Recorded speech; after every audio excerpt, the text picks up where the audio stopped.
निकाल हा आज दिला जाईल आणि हा निकाल निश्चितपणे कायद्याला धरून असेल। संविधानातल्या ज्या तरतुदी आहेत त्या सगळ्यांचं पालन करून सर्वोच्च न्यायालयाने जे आदेशात प्रिन्सिपल सेट केले आहेत त्याच्या आधारावरतीच हा निर्णय असेल आणि या निर्णयातनं सगळ्यांना न्याय मिळेल।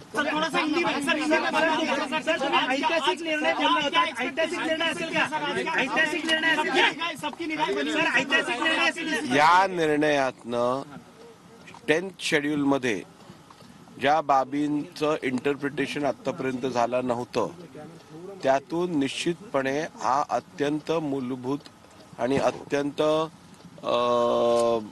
बेंचमार्क असा निर्णय असेल आणि या निर्णयात कुठच्याही त्रुटी राहणार नाहीत एवढा आपल्याला आश्वासित करतो।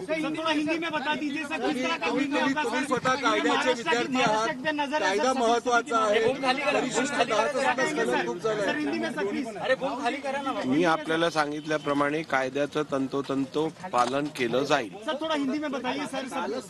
आज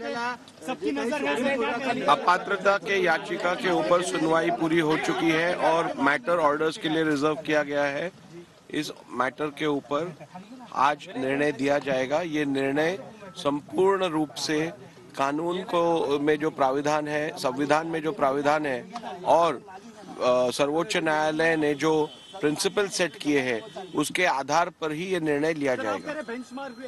ये होगा जो निर्णय होगा किस तरह से क्या लिया जाएगा सर, कोई पॉलिटिकली मोटिवेटेड 10th शेड्यूल को लेके और पॉलिटिकली मोटिवेटेड होगा कि जिस तरह से लगा नहीं 10th शेड्यूल में जो प्रोविजंस है जिनका इंटरप्रिटेशन आज तक कुछ प्रोविजंस का हुआ नहीं है, कोई ऐसे विशेष घटनाएं हुई है जिसका इंटरप्रिटेशन अभी तक किसी केस में हुआ नहीं है, वैसे इंटरप्रिटेशन इस केस में करने की जरूरत थी और इस केस में उस प्रकार से उचित सभी कानून के प्राविधानों का विचार करके उचित निर्णय लिया जाने वाला है जो निश्चित रूप से एक उदाहरणात्मक निर्णय इस राष्ट्र के लिए 10th शेड्यूल के मामले में रहेगा। संजय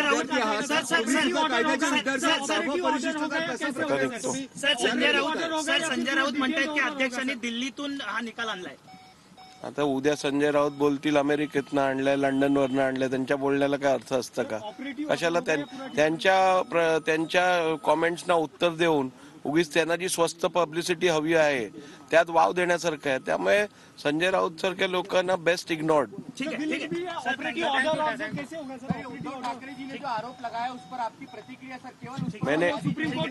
मैंने प्रतिक्रिया कल दी है।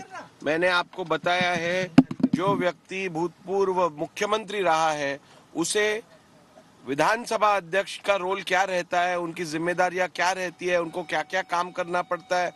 मुख्यमंत्री और विधानसभा अध्यक्ष की महीने 15 दिन में मुलाकात होती है, बोर्ड के विषय रहते हैं, इसके बारे में मालूमात शायद उनको होनी चाहिए थी, लेकिन जब वो स्वयं मुख्यमंत्री थे तो शायद उन्हें ज्यादा इस विषय की मालूमात लेने का वक्त नहीं मिला होगा। तो इसके बारे में और क्या कह सकता हूं मैं।